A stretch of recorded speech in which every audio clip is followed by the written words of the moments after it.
강혜신의 오늘의 미국.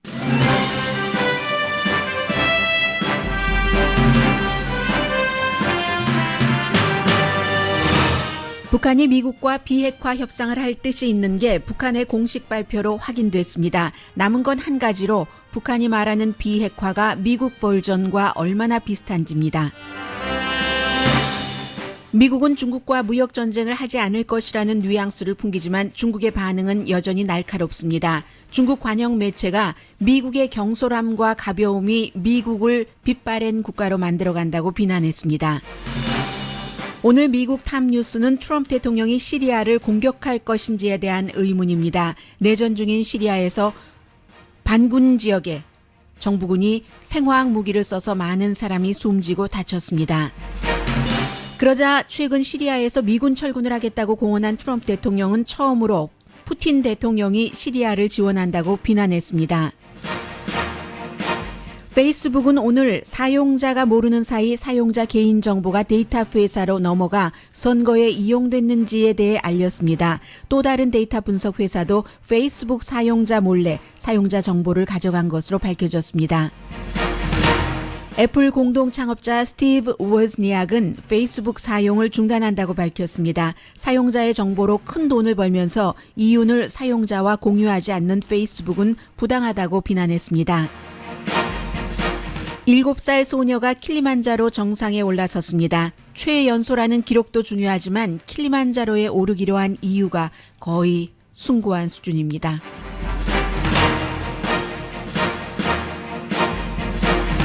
여러분 안녕하십니까? 오늘의 미국 강예신입니다. 오늘은 존 볼튼 국가안보국장이 처음으로 출근한 날입니다. 그런데 처음 출근하자마자 본인이 굉장히 강경한 입장을 나타냈었던 시리아, 북한 이슈가 지금 드러나왔습니다. 그래서 지금 트럼프 대통령이 시리아 이슈에 대해서 내각 회의를 하고 있습니다.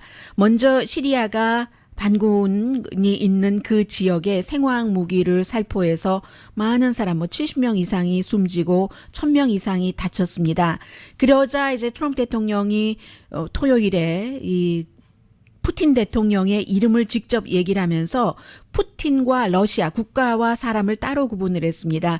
이란이 애니멀, 이때는 동물이라기보다 짐승이라고 할까요? 애니멀 아사드를 지원하는 것에 대해서 비난을 했고 큰 대가를 치를 것이다. 시리아에 대해서는. 그리고 지금 장관들과 회의에서도 과연 러시아라든가 이란이 이번 생화학 공격에 직접 개입됐는지를 미국이 조사할 것이다. 이런 내용을 밝히고 있습니다. Probably by the end of today, but we cannot allow atrocities like that. 시리아에 대한 아주 중대한 결정을 어쩌면 오늘 안에라도 28시간 안에 내리겠다. 이것은 미국이 시리아를 공습을 할 수도 있다는 뜻이고 공습은 약 1년 전에 한번 했었죠. 그런데 그때는 한번 봐라. 메시지 정도 던지는 그런 수준이었는데 지금 군사적인 개입을 하겠다는 것인지 중요한 결정을 곧 할 것이라고 밝혔습니다. 네, 이 정도로 이제 끝나는 것 같군요. 세상에서 가장 나와 관련되지 않았는데 쳐다보고 있으면 너무나 마음이 아파지는 사진. 너무나 힘든 사진. 그런 사진이 어린이들이 아무것도 모르는 채 전쟁과 연관돼서 공격받아서 그 현장에서 찍혀진 그런 사진이잖아요. 이게 바로 시리아의 바사르 알 아사드가 반군 지역에 생화학 무기를 살포해서 어린이, 시민 정말로 너무 많이 숨지고 다친 그쪽 지역에서 나오는 사진입니다. 특히 아마 여러분들께서 보신 분들도 많으실 텐데 한 남자 아이가 깨진 산소 호흡기를 입에 대고 있으면서도 한쪽을 이렇게 쳐다봅니다. 뭔가 놀란 눈빛이에요. 쳐다보는 쪽은 사진에 잡히지 않았지만 그리고 옆에는 조금 큰 소녀라고 말할 수 있는 거리 같은 곳을 바라보면서 산소 호흡기도 없습니다. 이 소녀는 손으로 입을 어머 하면서 가리고 있는 사진이거든요. 어린이들의 완전히 놀란 모습. 그리고 이 소녀의 손톱에는 말하자면 그 한국에서 옛날에 어렸을 때 봉숭아 물을 들인 것 같은 그런 그 볼그레한 물이 들여져 있는 그 사진입니다. 이게 시리아에서 일어났던 일이죠. 그래서 이제 그 트럼프 대통령이 정말로 그 책임이 그 짐승 아사드를 지원한 책임이 프레지던트 푸틴, 러시아, 이란에게 있다. 그리고는 그 의료 지원 모든 것을 다 그 미국이 하겠다라고 얘기를 했습니다.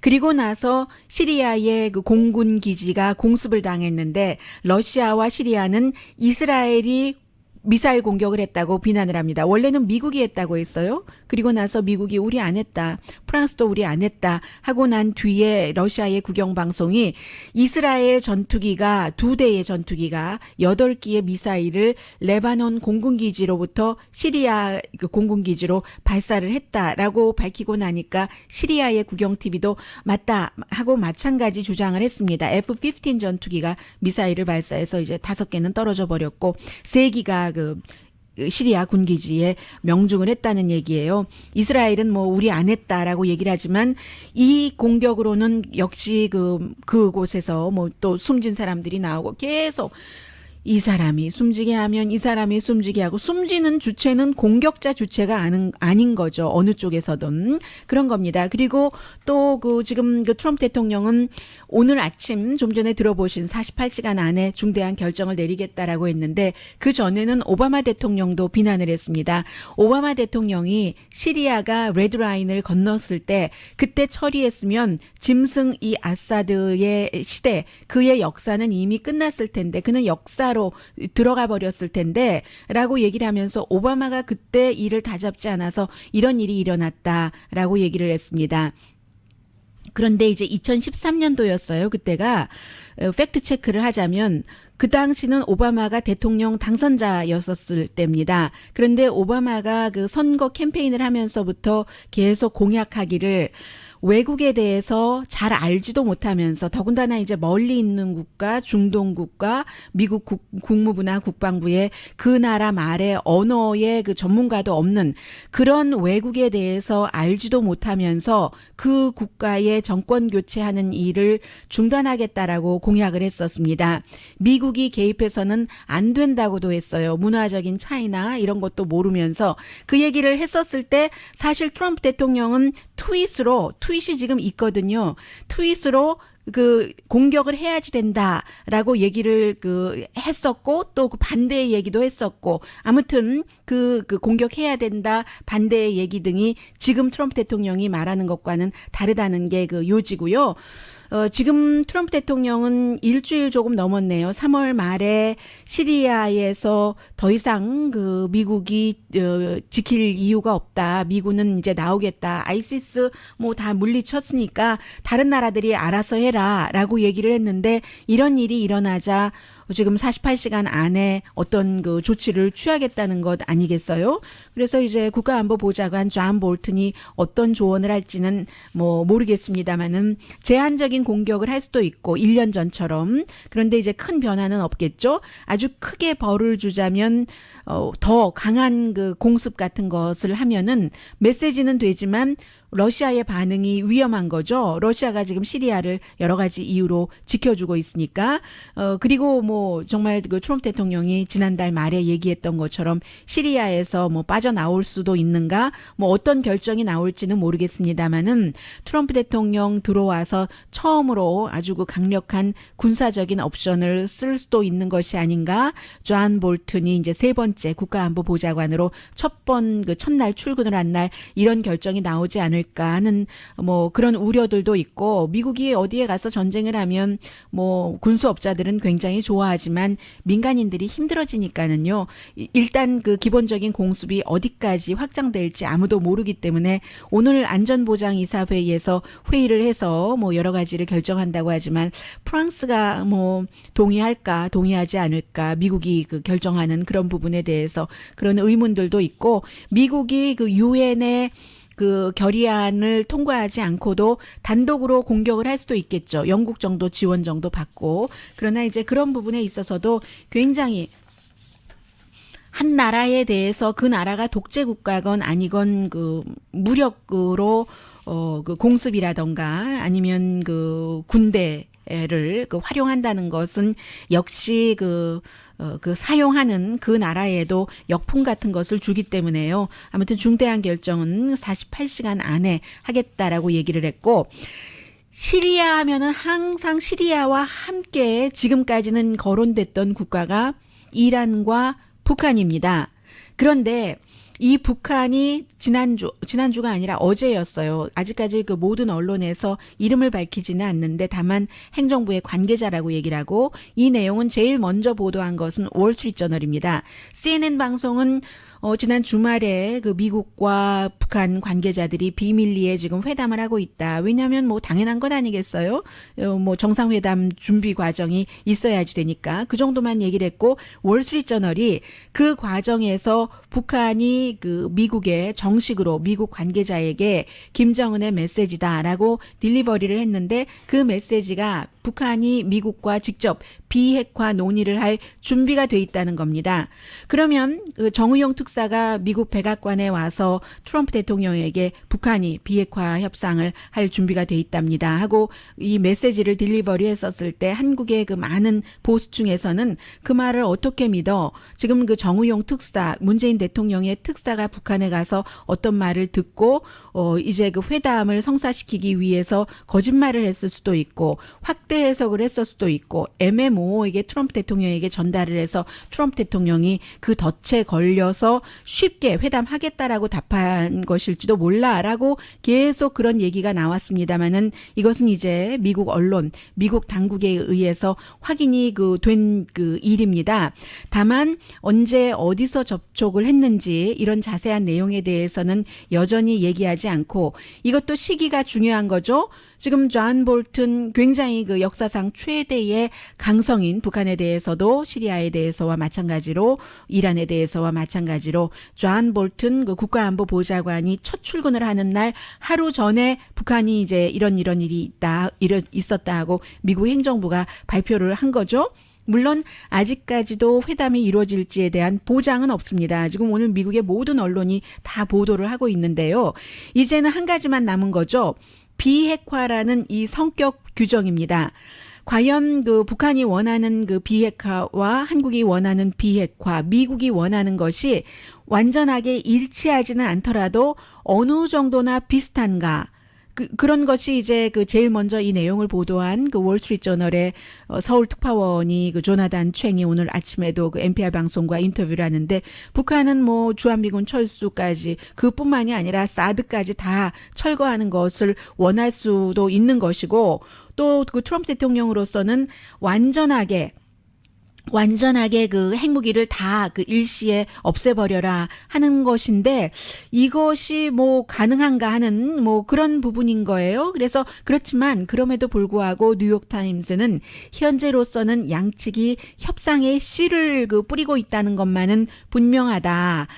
그런 그 얘기를 하면서 여기서도 또다시 그 협상팀에 지금 뭐 렉스 틸러슨도 없고 뭐 그 조셉 윤 대사도 없고 또 빅터 차 교수도 주한 그 미 대사로 나가는 것에서 지금 빠져버렸고, 그 조셉 윤은 그 특사예요. 대사로 잘못 말씀드렸나요? 그런 우려를 얘기를 하고 있고, 이 내용을 제일 먼저 그 보도를 한 그 월스트리트저널은 워싱턴 발과 그 서울 발로 동시에 그 특파원들이 썼거든요. 그래서 이제 북한의 그 타임 테이블은 분명히 미국과 다른 것 같다. 예를 들어 비핵화 논의를 하더라도 줄이고 그다음에 이제 완전히 없애고, 그것이 어느 정도일지도 모르지만 미국의 행정부가 받아들일 수 있는 기간보다 북한이 원하는 그 핵무기 파기의 기간이 더 길 수도 있고, 그리고 무엇을 또 줘야 되잖아요. 미국이 어떤 양보를 할 것인가, 뭐 그런 부분이요. 장소에 대해서도 몽골의 전 대통령이 몽골에서 하면 어떻겠느냐 하고 제안을 했고, 실제로 몽골의 그 현 대통령의 비서실장이 몽골에 있는 그 워싱턴의 그 최고 외교관이라고 하니까 대사가 되겠죠. 그리고 평양의 외교관도 만나서 울란바토르를 지금 제안을 했었다는 그런 얘기가 되고요. 한국에서 열리면은 그 아무래도 그 판문점 그 남측에서 열려야지 되는데 그럴 경우 미국에서는 한국이 너무 강한 역할을 하는 것을 원치 않는다는 거죠. 중재 역할에서 너무 강해지는 것을 원치 않고 그리고 이제 월스트리트저널은 항상 그 북한에 대해서나 문재인 행정부에 대해서는 강성 비호감적인 그 보도를 하는 언론입니다. 맨 마지막에 이 기사에 이런 얘기를 했습니다. 최근에 북한을 방문한 학자 그룹들이 얘기하는 것을 보면은 북한의 사람들이 얘기할 때 이제 북한이 원하는 것은 그 회담을 하면서도 핵을 가진 국가로서 북한을 인정을 하는 것이다. 이런 얘기를 했다는 거예요. 이건 또 영 다른 얘기가 되는데 뭐 북한의 그 행정부 좀 이상하네요. 북한의 공산당 관련자 또 그 정권 그 주변에 있는 인물들도 다 속내를 다 털어놓지도 않으니까 뭐 그 얘기에 대해서는 잘 모르겠고요. 하나 또 분명한 것은 여기에도 중국이 계속 들어가야지 되는 거죠. 중국이 북한의 경제적인 생명선줄을 이어주고 있는데 그게 이제 유엔의 경제 제재보다도 더 강하게 그동안 북한이 하는 여러 가지가 마음에 들지 않고 등등의 이유로 인해서 북한을 압박을 했습니다. 그런데 그렇게 북한을 또 압박한 이유 가운데 하나는 미국과 그 무역 분쟁 같은 거 이런 것에서 좋은 위치를 차지해 보려고 참 그 시진핑 중국 국가주석도 그 트럼프 대통령에게 잘 보이려고 아첨까지도 했고 그런 것 뭐 잘 안 하는 사람이 그런 것까지도 한 것이 북한 문제 이런 것을 다 이용을 해서 했는데 그런데 이제 이렇게 트럼프 대통령이 중국과 무역 전쟁을 정말로 한다고 하면은 그러면 뭐 북한도 중국도 중국 마음대로 북한에 대해서 유엔이 원하는 것보다도 뭐 응하는 척, 유엔이 하라는 대로 하는 척 하면서 더 많은 것을 그 북한에 풀어줄 수도 있고요. 그런 것을 지렛대 삼아서 또 미국과의 무역 마찰을 해결하려고 할 수도 있고. 그래서 지금 이 문제는 북한과 미국과는 핵 문제, 무역 문제가 다 연결돼 있는 게 분명하고요. 그리고 이제 좀 전에도 그 트럼프 대통령 얘기 들어보니까 뭐 무역 전쟁 뭐 할 듯 하면서 또 아니라고 하는 사람도 있고 무역 문제 마찰이 있어도 나는 그 시진핑 중국 국가주석과 계속 좋은 친구로 남을 것이다. 이런 얘기까지 하니까 이제는 그게 예측할 수 없는 그 정책이라기보다 좀 짜증난다. 이런 수준이에요.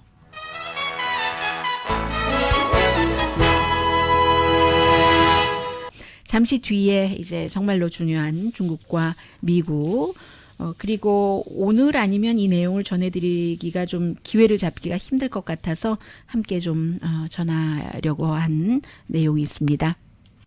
라디오 서울 방송 오늘의 미국 듣고 계십니다. 네, 일요일이었기 때문에 어제 그 트럼프 행정부의 많은 사람들이 나와서 뭐 여러 얘기를 했습니다. 특히 재무장관이 미터 프레스에 나와서 뭐 중국과 이 무역 전쟁이 일어나더라도 그 영향은 별로 클 것 같지 않다. 이렇게 얘기를 했는데 트럼프 대통령이 미국에 대해서 중국이 뭐 지난 40년 동안 계속 그 무역 흑자였고 이 같은 그 불공정한 무역을 끝내야지 되고 더 이상 계속될 수는 없다. 이렇게 얘기를 했어요. 그래서 어떤 얘기까지 했냐면 트윗을 아주 많이 했는데 중국 차가 미국에 들어올 때 관세가 2.5%인데 미국 차가 중국에 들어갈 때는 25%다. 스투핏한 무역이다. 이런 얘기를 하면서 중국 차가 사실은 그 언제나 지금 백악관에서는 핫 이슈입니다. 지금은 아주 조금 수출되고 있지만 드라마틱하게 이제 몇 년 안에 수출이 이제 미국에서 중국 차를 볼 날이 머지 않은 것 같기 때문에 그렇죠. 아무튼 스투핏한 트레이드라고 하는데 사실은 수십 년 동안 그럼 왜 이런 무역 관계를 계속 해왔겠는가? 그 부분에 대해서는 미국이 다른 나라와도 다 마찬가지로 무역 그 적자잖아요. 왜 그러겠어요? 뭐 이런저런 이유로 외교 같은 것 하고 돈 빌려주고 뭐 예를 들어 이자도 받고 그게 이제 우아하게 말하면 채권이잖아요. 미국이 마이너스 날 때마다 돈 찍어내고 뭐 여러 가지 뭐 오일을 살 때나 이런 때가 국제적인 거래에서 대금을 달러로 하니까 다른 나라가 달러가 있어야지 되니까 달러를 샀어야지 되잖아요. 중국이 얼마나 많이 샀어요. 미국 채권을. 그래서 요즘에도 무역과 관련돼서 뭔가가 마음에 들지 않으면 채권 팔아버릴까? 뭐 이런 얘기도 위협도 중국도 하기는 하는데 그런 식으로 해서 미국이 또 그 여러 가지 그 달러를 많이 그 퍼뜨려 놓고 다 이게 플러스 마이너스가 뭐가 있기는 있는 거죠. 어쨌든 그러면서도 그 트럼프 대통령이 또 맨 마지막에 한 트윗이 오늘 좀 전에 그 내각 회의에서 한 말과 마찬가지로 미스터 시와 무역 분쟁에도 불구하고 나는 언제나 친구가 될 거다. 그리고 또 뭐 중국이 무역 장벽을 걷어낼 거다. 그게 옳지 않으니까 이런 얘기까지 했습니다. 그래서 제가 좀 전에 광고 나가기 전에 약간 그 자극적인 발언을 하고 금방 그 후회를 했는데 내가 조금 더 참았어야지 됐는데 더 공정했어야지 됐는데 그런 생각을 했는데요.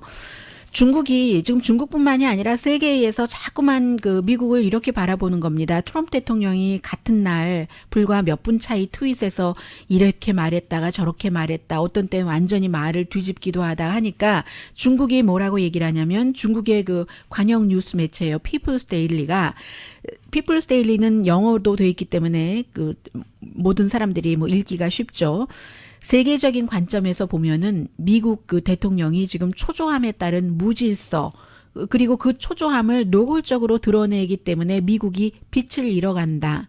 이런 표현을 했어요. 그게 사실과 영 다르다라고 말하기가 좀 힘든 거예요.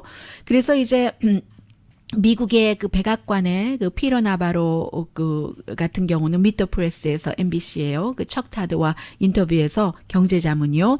중국이 아마 협상 테이블에 나올 거다. 이렇게 얘기하는데 앞서 말씀드린 그런 지적을 지금 중국이 노골적으로 뭐 외교부에서 하는 것을 보면은 뭐 쉽게 협상 테이블에 나와서 미국이 원하는 대로 해줄 것처럼 보이지는 않는데요. 현재로서는 물론 뭐 다들 해야지 될 일들이 많으니까 시진핑 주석이나 트럼프 대통령이나 뒤로 협상을 할 수도 있죠. 이제 미국 같은 경우는 국내용으로 이렇게 내가 뭐 제조업이라든가 여러 그 근로자들을 위해서 일하고 있다 하는 것을 보여주면서 협상을 할 수는 있겠고 중국의 경우는 뭐 나 홀로 내 맘대로니까 시진핑 중국 국가주석이 그다지 인민을 이 이슈에 있어서 신경을 쓰지 않아도 될 것 같고요. 보여지는 것에 대해서는. 그래서 중국에서는 미국에서는 그 피플스 데일리가 얘기한 겁니다. 아직도 일부 미국인들은 그 세계의 상황 변화를 받아들이지 못하는 리더에 익숙해지는 것 같다. 이 정도로 말하자면 트럼프 대통령을 모욕한 거예요. 왜 이렇게 얘기를 하는 것에 대한 설명까지 하고 있어요.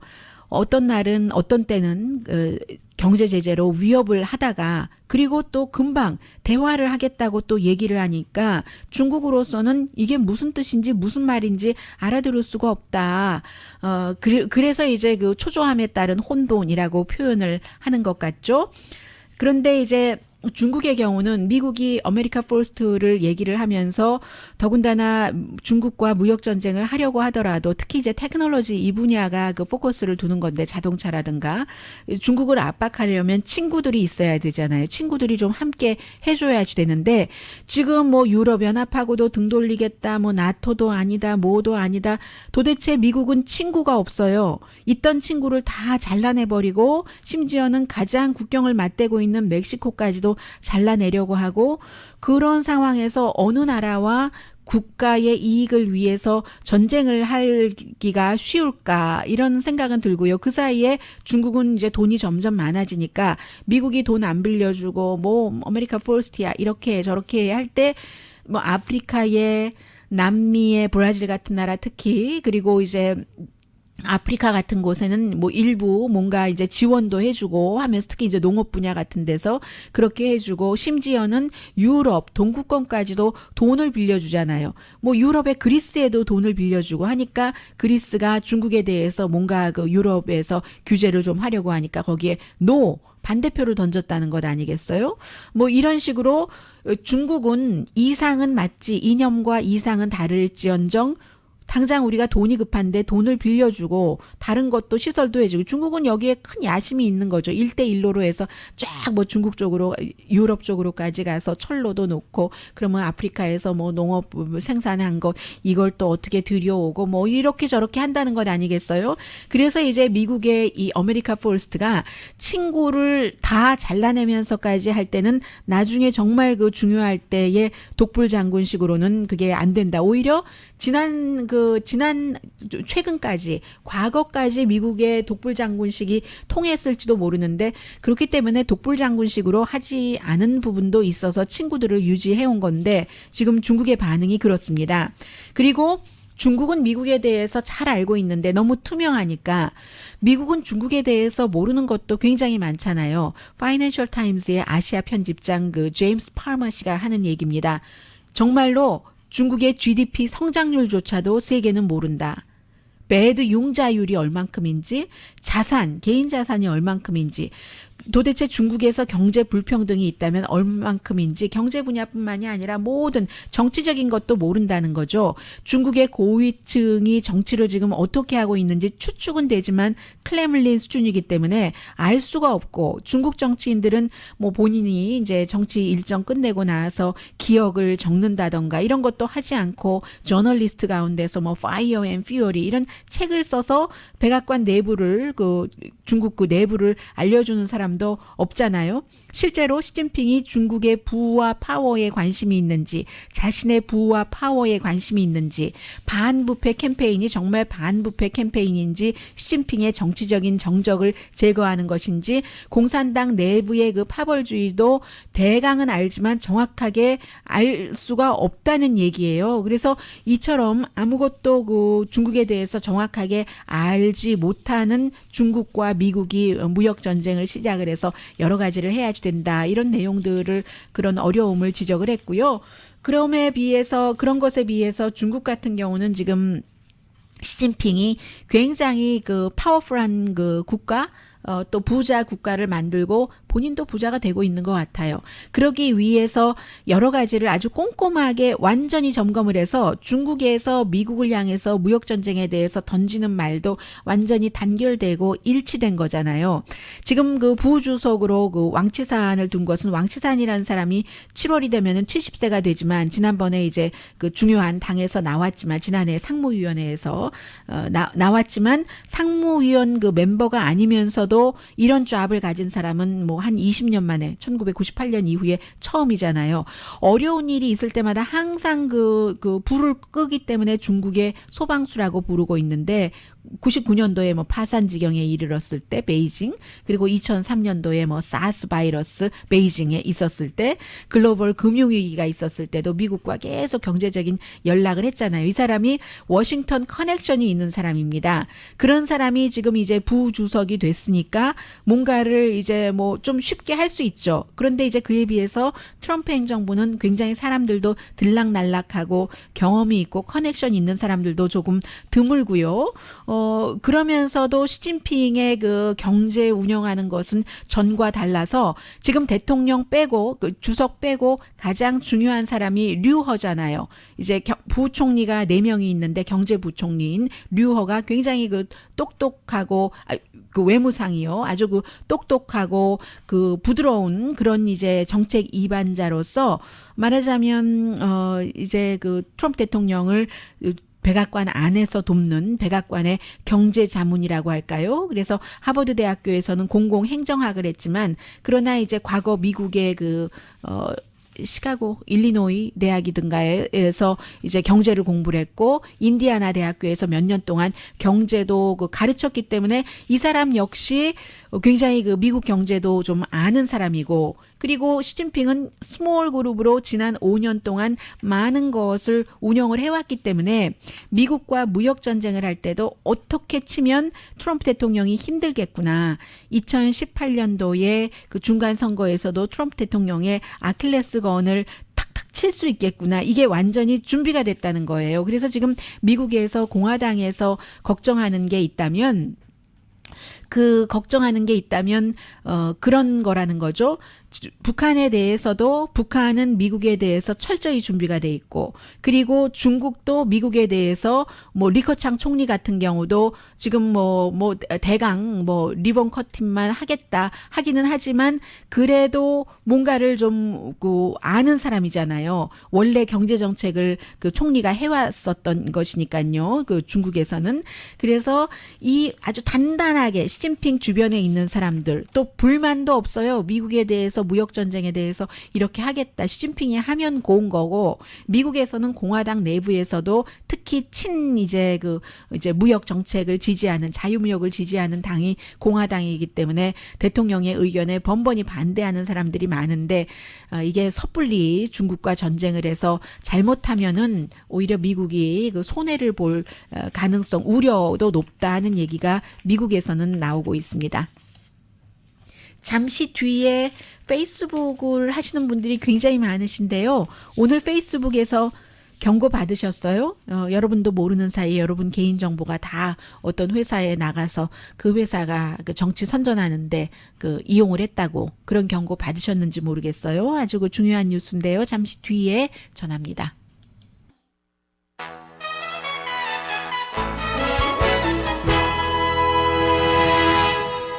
라디오 서울 방송 오늘의 미국 듣고 계십니다. 네, 그 대통령의 그 경제자문 레리 코들로우의 음성이었는데요. 마크 저커버그가 그 내일 그 의회 청문회에 나오잖아요. 청문회에 나오는데 양복 입고 나왔으면 좋겠다. 원래 그 회색 그 티셔츠에 진 차림으로 늘 다니니까 그런 얘기를 하고 있습니다. 그런데 양복 입고 갈 것 같은데요. 저는 확신이 드는데요. 왜냐하면 오늘 그 내일 청문회 전에 지금 세 군데의 상원과 하원의 소위원회에서 이제 증인으로 출석을 해서 페이스북에 이 개인정보 유출에 대해서 얘기를 하게 되는데 그 전에 그 여러 명의 지금 그 정치인들과 만나는데 오늘 딱 아주 깔끔하게 타이까지 맸었던 것 같은데요. 그런 그 차림입니다. 오늘 일단 정치인들 만나고 그리고 그 사이에 이제 페이스북이 8,700만 명에게 해당이 된다. 본인들도 모르는 사이에 정보가 그대로 그 데이터를 수집하는 그런 회사로 들어가서 그 회사가 2016년도에 그 트럼프 대통령 선거 캠페인을 하는데 이용을 했다. 타겟 광고를 그런 사람들에게 뿌렸다 하는 거죠. 그런데 그 이후에 페이스북이 마크 저커버그는 가만히 있고 셔리 샌드버그 COO가 인터뷰를 지난주에 조금 하다가 주말에는 멈춰버렸습니다. 왜냐하면 CNBC가 또 다른 회사 데이터 분석 회사도 페이스북 어카운트 그 사람들의 그 정보를 말하자면 몰래 빼나갔다는 겁니다. 큐브유라는 캐나다에 있는 회사인가 봐요. 캠브리지 애널리티카와 마찬가지 방법으로 빼나갔다. 이것을 CNBC가 페이스북에 알려줬대요. 그래서 페이스북이 땡큐 하고 얘기하고 이제 이 회사의 접속을 차단을 했는데 결국은 그 페이스북의 사용자가 22억만 명입니다. 그 22억만 명 가운데서 캠브리지 애널리티카가 이제 그 가져간 그런 그 개인 정보가 8,700만 명인데 오늘 그 알렸어요. 사람들에게 전부. 페이스북 그 뉴스피드 보시는 분이라면 페이스북 그 뉴스피드 맨 위에 그 어떤 형태로든 저는 뭐 이런 그 경고를 받지 못했기 때문에 모르겠습니다만은 그 맨 위에 아무튼 알렸답니다. 당신의 정보가 이제 당신이 원하지도 않는데 다른 이 데이터 회사로 가서 이용돼서 당신이 그런 그 타겟이 됐는지 이런 것을 아주 페이스북에 좋게 말을 온화하게 표현을 했겠죠. 그런데 한마디로 개인정보를 개인의 허락 없이 제3자 손에 넘어가게 해서 정치 광고를 하게 하고 페이스북은 어쨌든 돈 번 거예요. 그런 걸로 인해서. 그래서 앞으로는 절대 그러지 않겠습니다. 이렇게 해서 이제 내일 상원 그 상무위원회와 법사위원회에 출석을 하고 하고 또 수요일에 하원 그 에너지위원회에 출석을 하게 되거든요.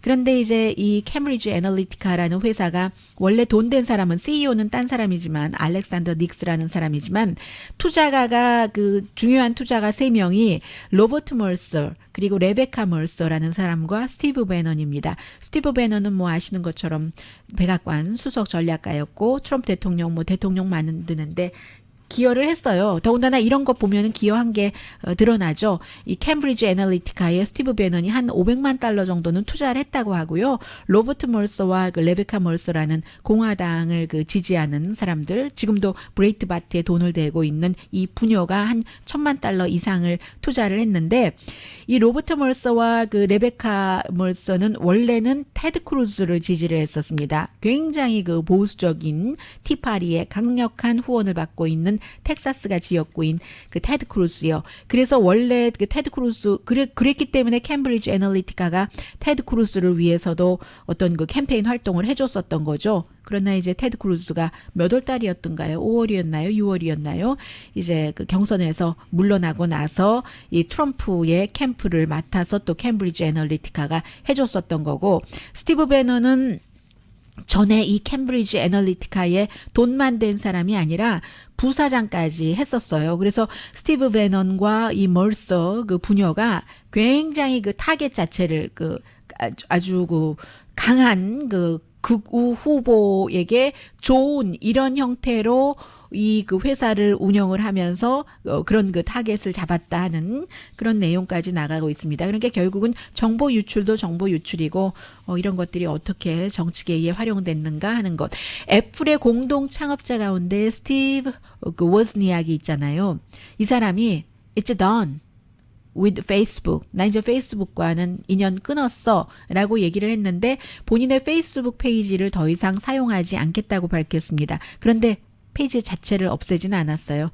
왜냐하면 다른 사람이 자신의 그 닉네임, 스크린 네임을 이용하는 것을 원치 않기 때문에 그대로 두면서 이제 여기서 일단 이제 더 이상 뭐 아무것도 올리지 않겠다고 얘기했는데 이렇게 그 페이스북을 통해서 나의 그 라이프 스타일 같은 것이 남에게 드러나고 또 그것이 이용되고 하는 것이 나를 상당히 바더한다고 얘기를 했습니다. 그런데 오늘 그 뉴욕타임스가 취재를 한 것을 보면은요, 어떤 사람들은 어차피 페이스북도 돈 벌어야지 되는 거 아니야? 그런 그 플랫폼을 그 나에게 만들어주고 자신들도 돈 버는 거 어때 하는 사람이 있는가 하면 애플의 공동 창업자 이 스티브 워즈니악 같은 경우는 그건 아니지요. 왜냐하면 페이스북이 얼마나 많은 개인정보를 팔아서 또 그 개인정보자에게 얘기도 안 하고 몰래 팔아서 돈을 엄청나게 벌었는데 그 이유는 페이스북의 모든 이유는 사용자 정보에서 나왔는데 그런데 그 사용자에게는 이윤을 전혀 나눠주지 않지 않느냐. 이건 부당하다 하면서 페이스북 확 그 박차고 나갔는데요.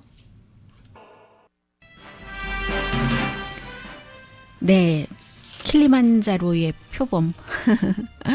조용필 씨 노래가 항상 생각나는데요. 7살 저는 처음에 무의식 중에 소년이라고 쓴 거예요. 소년대 킬리만자로 정상에 올라간 가장 어린 소녀가 됐습니다. 텍사스에 살고 있는 그 어린인데요. 그 몬타나 캐니 라는 7살입니다. 아프리카의 그야말로가 아니라 그냥 아프리카의 최고봉이잖아요. 그런데 3월 10일에 시작해서 3월 16일에 다 올랐습니다. 엄마랑 같이 그 계획을 해서 오른 건데 지금까지는 플로리다주의 그 소녀로서는 8살 소녀가 가장 그 기록이었었는데요. 매년 2만 5천 명이 시도를 한다고 하잖아요. 그 가운데 3분의 2가 성공을 하는데 이 소녀는 7살인데 제가 왜 그 이유가 참 아름답다라고 생각을 했냐면 아버지가 그 어릴 때 그 돌아가셨대요. 유아였을 때. 지금 7살밖에 되지 않았으니까요. 그래서 이 소녀가 생각하기를 더 높이 올라가면 천국에 있는 아빠에게 더 가깝게 갈 수 있잖아요. 강혜신이었습니다.